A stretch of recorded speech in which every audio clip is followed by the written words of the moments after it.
India-Thailand bilateral trade has multiplied 7 times since 2000 to reach US dollars 8.68 in 2012. It is expected to touch US dollars 14 billion by 2014. For Thai investors, India would remain attractive given the opportunities available in the infrastructure, highways, ports, railways, and power generation. About US dollars 1 trillion investment in the next 5 years, and in food processing, retail, and logistics sectors. A trilateral highway project linking India, Myanmar, and Thailand, covering a distance of 1,600 kilometers, is well underway and will open the Mekong India corridor, linking the growing Indian market to the new tiger economies of Southeast Asia. This land connectivity would provide immense boost to India's trade with Thailand and the region.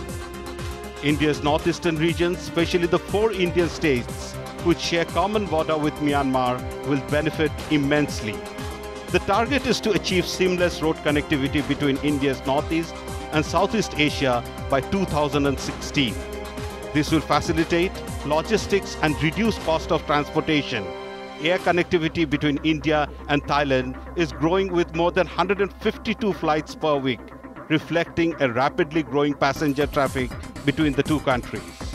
Assam Chief Minister Sri Torun Gogoi visited Thailand in 2011 and is very keen to welcome and provide a red carpet to all of who wish to visit the state and do business. Bilateral trade between India and Thailand is moving at a rapid pace, and one of the major players in this is going to be the northeastern part of the country. My guest today is Ms. Nalini Thaisam, the permanent representative in the royal government of Thailand. She is associated with the Prime Minister's office. Madam, it's really wonderful to have you here, and welcome to the Prime News. I would first of all like to thank you for sparing your valuable time to be with us today. A warm welcome to you from Prime News, ma'am. Thank you very much. I'm really happy to be here.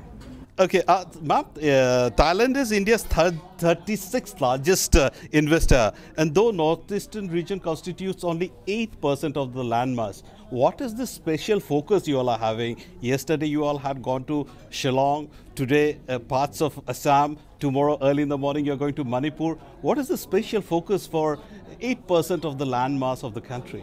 Well, you know, like Northeast India holds a very special and strategic location in terms of, you know, like trade and investment opportunities. And with Thailand being very strategically located, we are, you know, for the ASEAN community, which is going to be implemented on the 31st of December 2015. So, you know, like with that connectivity and the road that's being built from India to Thailand via Myanmar, right, that makes Northeast India even more strategic and quite a focal point. Okay, but again, Northeast India's size and its proximity to China, Myanmar and Bangladesh could be one of the region, and the rich, forest cover it has. Around 50% of the northeastern region is covered with forest cover. That is also one of the areas why you a special interest in this region, ma'am? Well, those are the strengths of the Northeast. I think the focal point of the interest that, you know, the interesting point to be is the area that actually connects to Myanmar, and then, you know, like, and it connects to Thailand after. So it's the closest point if you're looking at it that way. I mean, India is good as a whole, you know, like strategic as a whole, but, you know, Northeast India is the closest part geographically. Okay, and ma'am, what are the thrust areas you're focusing on? I mean, you have been traveling, you have been talking to a lot of people, meeting the delegation, meeting the top officials from the state government. The thrust areas, what are you focusing on, ma'am? I think there'll be several areas, and this is, I think I can consider it an exploratory trip. And this is a result of the conference that was held in Bangkok by the Indian Chamber of Commerce, right, when they were there about a month or so ago.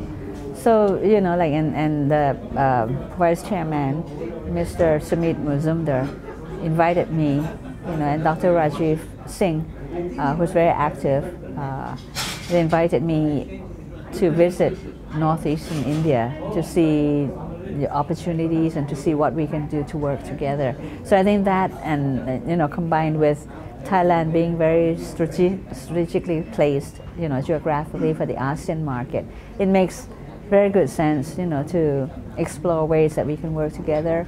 Plus, Thailand has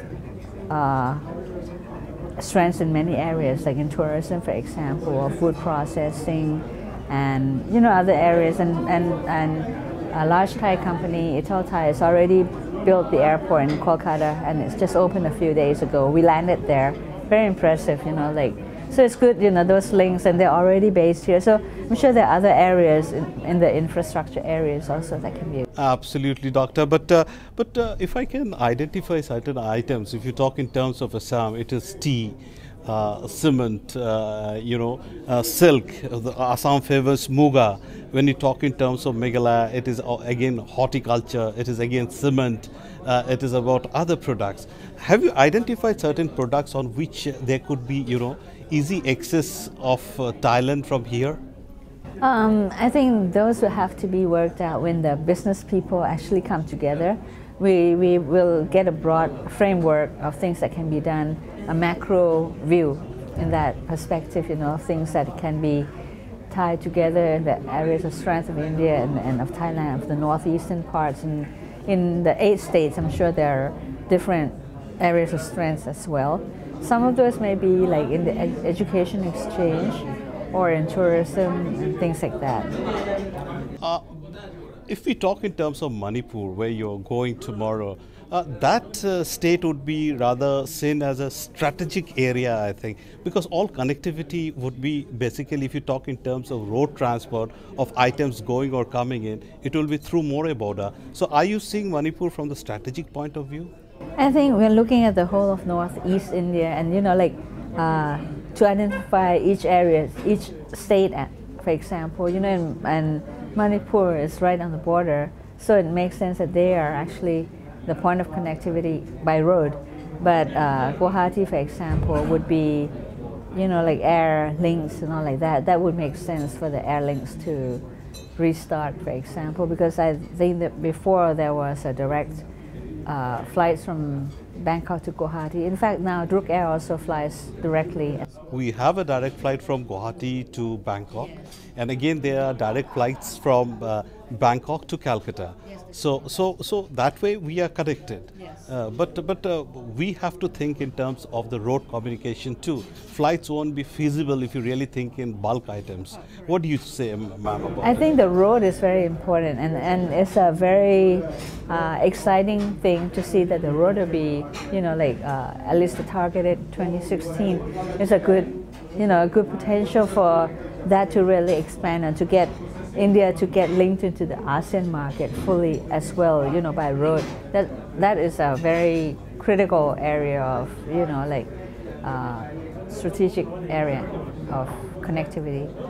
Doctor, tourism is an aspect I think both the areas excel in. When you talk in terms of Bangkok, it's tourism. When you talk about these areas, you have been to various Kaziranga National Park, you have been to Cherrapunji, all so beautiful. Have you really the thought, has it ever occurred in your mind that you could think in terms of, some exchange program as far as tourism is concerned? Yes, I mean, those would be, with a meeting with the Chief Minister today, he was mentioning about the rhinos and, about the other things that are that can be attractions in terms of the wildlife in Assam. I think those would be very good potential. It was, it's like, say, like if there was an open zoo or a safari like that could be done. That would be a natural area of attraction in terms of tourism as well. And of course the natural area, the ecotourism, the places that you had mentioned, and for example in Sikkim, that offers a totally different ways, and of course the link between the road, that has road connectivity between Sikkim and Bhutan as well. So those are the areas of connectivity and ecotourism and other tourisms that can be packaged together. And of course in terms of exchanges and training and all like that, Thailand is very strong in the hospitality sector. So, like those areas we could definitely work together. Right. Ma'am, we were just now talking in terms of education. Northeast has a large number of skilled manpower as far as English speaking is concerned. And I think that's a necessity in Bangkok. They could be easily taken there and involved in the software industry. Have you all thought in those terms? I think those will have to be expanded upon, and it's definitely a very high potential area because, like the Northeastern people are well educated with English background and, like skilled people as well. So, those are the areas that could be definitely some great areas of opportunities there. With this, we take a break and we'll be back soon. Stay with us.